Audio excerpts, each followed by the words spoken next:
जय हिंद।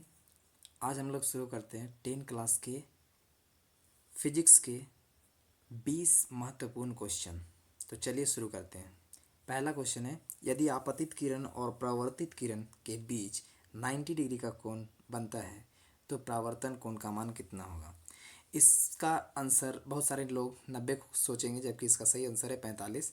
क्योंकि देखिए, ये हमारा मिरर मान के चलते हैं और ये आपतित किरण और ये परावर्तित किरण, ये बीच का अभिलंब अगर ये 90 डिग्री है तो आपतन कोण और परावर्तन कोण जो है उसका आधा होगा, यानी 45 डिग्री। ये 45 डिग्री हो जाएगा। दूसरा, अवतल दर्पण में वस्तु को कहाँ रखा जाए कि प्रतिबिंब सीधा और आवर्धित प्रतिबिंब होगा। तो आपको याद होगा अगर पढ़े होंगे तो, कि अवतल दर्पण में टोटल 6 प्रतिबिंब बनते हैं, जिसमें से 5 प्रतिबिंब की स्थिति में प्रतिबिंब वास्तविक एवं उल्टा होता है, जबकि छठा स्थिति जो कि है फोकस और ध्रुव के बीच, ये स्थिति में प्रतिबिंब सीधा और आवर्धित बनता है। तो देख लेंगे। नेक्स्ट, उत्तल दर्पण का उपयोग कहाँ होता है। हम लोगों में से कई लोग हम लोग सिर्फ साइड मिरर के रूप में जानते हैं, लेकिन आज हम लोग जानेंगे उत्तल दर्पण का उपयोग और भी कई जगह होता है। जैसे साइड मिरर के अलावा सर्च लाइट यानी टॉर्च भी बोल सकते हैं, कैमरा, सूक्ष्मदर्शी और दूरबीन। नेक्स्ट क्वेश्चन, किस लेंस को अभिसारी लेंस कहते हैं। तो उत्तल लेंस को। अभी अभिसारी का मतलब क्या होता है। अभिसारी का मतलब है कि जो सारी किरणों को एक जगह मोड़ दे। तो जो सारी किरणों को एक जगह मोड़ दे उसको हम लोग बोलते हैं अभिसारी लेंस। तो ये देखिए, ये सब स्थिति किस में होती है, उत्तल में, इसलिए उत्तल लेंस को अभिसारी लेंस कहते हैं। लेकिन किस दर्पण को अभिसारी दर्पण कहते हैं। तो ये मोड़ने का काम दर्पण में कौन करता है, अवतल दर्पण। दर्पण में कौन करता है, अवतल दर्पण। देखिए अगर याद होगा तो यहाँ पे आता है ऐसे और ये फोकस से टकराता है और फिर से इधर से जाता है, ये फोकस से टकराता है, तो ये देखिए यहाँ पे मोड़ दे रहा है। तो इसमें अभिसारी दर्पण किसको कहेंगे, तो अवतल दर्पण को कहेंगे। 6, किस प्रकार के लेंस को अपसारी लेंस कहते हैं। अब ध्यान दीजिएगा, यहाँ बात बोल रहा है अपसारी लेंस, यानी अब क्या करेगा, ये प्रकाश की किरणों को फैला देगा। तो फैलाने का काम लेंस में कौन करता है, तो अवतल लेंस, इसलिए यहाँ पे आंसर हो जाएगा अवतल लेंस। नेक्स्ट क्वेश्चन, किस दर्पण को अपसारी लेंस कहते हैं, यानी कौन सा दर्पण जो है वो लेंस प्रकाश की किरणों को फैला देता है। तो दर्पण में फैलाने का काम उत्तल दर्पण करता है। आप लोगों को याद होगा चित्र कुछ इस तरह से होता है और ये यहाँ से जाता है, लेकिन जाने के बाद ये इधर लौट जाता है, यहाँ से जाने के बाद ये इधर, ये हम काल्पनिक रूप में मिलाते हैं और ये काल्पनिक रूप में मिलाने के कारण ये क्या हो जाता है, फैल जाता है। ठीक है। नेक्स्ट क्वेश्चन, नेत्र में प्रकाश की मात्रा को नियंत्रित करता है। तो नेत्र में प्रकाश की मात्रा को कौन नियंत्रित करता है, तो पुतली या प्यूपिल, ये प्रकाश की मात्रा को नियंत्रित करते हैं। नेक्स्ट क्वेश्चन, नेत्र का कौन सा भाग रंग प्रदान करने का काम करता है। तो वह भाग है आइरिस या परितारिका। जिसकी परितारिका या आइरिस नीले रंग की होगी उसकी आंखें नीले रंग की दिखाई देगी, जिसका भूरा कलर का होगा वो भूरे रंग की दिखाई देगी। यानी आंखों का रंग प्रदान करने का काम आइरिस या परितारिका होती है। 10वां नंबर क्वेश्चन देखिए, हमारे नेत्र में कौन सा लेंस पाया जाता है। तो ये तो सभी को पता होगा, उत्तल लेंस पाया जाता है। क्वेश्चन नंबर 11, नेत्र द्वारा बना प्रतिबिंब की प्रकृति क्या होती है। तो नेत्र द्वारा बना प्रतिबिंब की प्रकृति वास्तविक एवं उल्टा होता है। तो फिर हम लोगों को दिखाई सीधा कैसे देता है, तो ये वास्तविक एवं उल्टा प्रतिबिंब को हमारे मस्तिष्क के जो नर्व सिस्टम होते हैं वो इसको हमारे लिए सीधा कर देते हैं, इसलिए प्रतिबिंब हमें सीधा बनाए दिखाई देता है। लेकिन नेत्र की जो प्रकृति होती है प्रतिबिंब की, वो वास्तविक एवं उल्टी होती है। 12 नंबर क्वेश्चन देखिए, प्रकाश के अपवर्तन की क्रिया में कौन सी भौतिक राशि अपरिवर्तित रहती है। यानी प्रकाश का अपवर्तन, अब अपवर्तन ही समझ लिए। अपवर्तन क्या होता है, जब प्रकाश की किरण किसी माध्यम से होकर गुजरती है तो उसको छेदते हुए पार हो जाती है, तो ये कहलाता है अपवर्तन की क्रिया।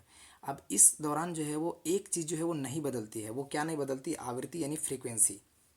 नेक्स्ट क्वेश्चन 13, नेत्र के किस भाग में प्रतिबिंब का निर्माण होता है। तो किस भाग में प्रतिबिंब का निर्माण होता है, तो दृष्टिपटल या रेटिना, ये हमारे आँख का पीछे का भाग होता है जिसपे हमारा प्रतिबिंब बनता है और तभी हम कोई चीज़ को देख पाते हैं। नेक्स्ट क्वेश्चन, अवतल दर्पण द्वारा बना प्रतिबिंब की प्रकृति क्या होती है। अब बात कर रहा है अवतल दर्पण द्वारा। तो आपको याद होगा अवतल दर्पण की स्थिति अभी हमने पहले देखा है कि कौन सी स्थिति होती है जिसमें अवतल दर्पण द्वारा बना प्रतिबिंब की प्रकृति सीधा एवं आवर्धित होती है, या सीधा और आभासी होती है तो वो जब ध्रुव और पोल के बीच यानी ध्रुव और फोकस के बीच रखते हैं। अवतल दर्पण में 5 स्थिति में प्रतिबिंब की प्रकृति जो होती है वो वास्तविक एवं उल्टा होता है, लेकिन एक स्थिति जो छठी स्थिति होती है इसमें सीधा और आभासी प्रतिबिंब बनता है, साथ ही साथ थोड़ा आवर्धित प्रतिबिंब बनता है यानी बड़ा प्रतिबिंब बनता है, जिसके कारण यही कारण है कि नाक के डॉक्टर, गले का डॉक्टर या कान के डॉक्टर इसका यूज़ करते हैं अवतल दर्पण का। 15 नंबर क्वेश्चन देखते हैं, उत्तल दर्पण द्वारा बना प्रतिबिंब की प्रकृति क्या होती है। तो उत्तल दर्पण द्वारा बना जितने भी प्रतिबिंब होते हैं वो सीधा और आभासी होते हैं। स्वाभाविक सी बात है, जो भी प्रतिबिंब सीधा होगी वो आभासी होगी और जो भी प्रतिबिंब उल्टी होगी यानी उल्टा होगा वो वास्तविक होगा। तो ये याद रखिएगा। क्वेश्चन नंबर 16, गोलीय दर्पण में फोकस दूरी और वक्रता त्रिज्या के बीच का संबंध क्या होता है। तो F बराबर R/2 होता है, यानी फोकस हमेशा वक्रता त्रिज्या का आधा होता है। और इसको हम लोग दूसरी तरह से भी बोल सकते हैं कि त्रिज्या का आधा तो होता ही है फोकस। दूसरी तरह से बोल सकते हैं कि त्रिज्या जो है वो फोकस का दुगना होता है। यहाँ देखिएगा, अगर आप लोगों को याद होगा तो इधर ये ऐसा होता है, यहाँ P है, ये आपका F होता है और ये यहाँ पे C होता है। इसी C को हम लोग वक्रता त्रिज्या बोलते हैं या वक्रता केंद्र बोलते हैं।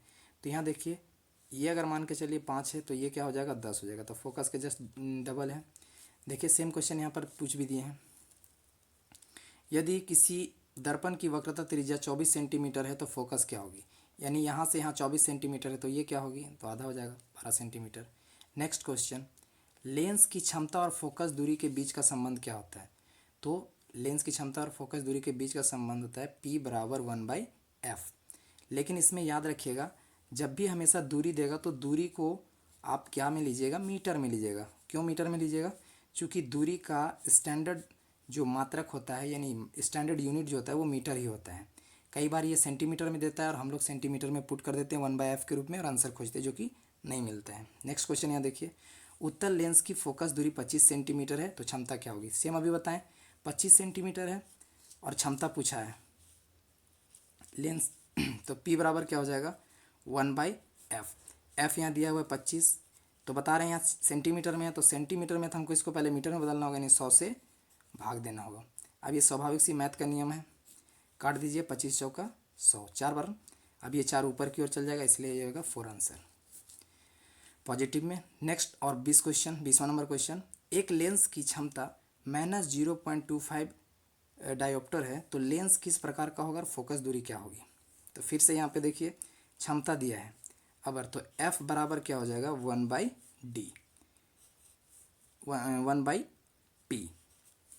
तो 1/P यानी 1 और P हो जाएगा तुम्हारा -0.25। पॉइंट हटा देंगे तो ऊपर चल जाएगा 2 जीरो, काट दीजिए 25 चौका 100, 4 आएगा लेकिन माइनस में। तो ये माइनस बताता है अवतल के बारे में और प्लस बताता है उत्तल के बारे में। तो किस प्रकार का लेंस होगा, अवतल लेंस होगा और डायोप्टर इसका कितना होगा 4 होगा। अगर आपको अच्छा लगा हो तो लाइक कर सकते हैं और वीडियो को ना खोजना पड़े इसके लिए सब्सक्राइब कर लीजिए और धन्यवाद।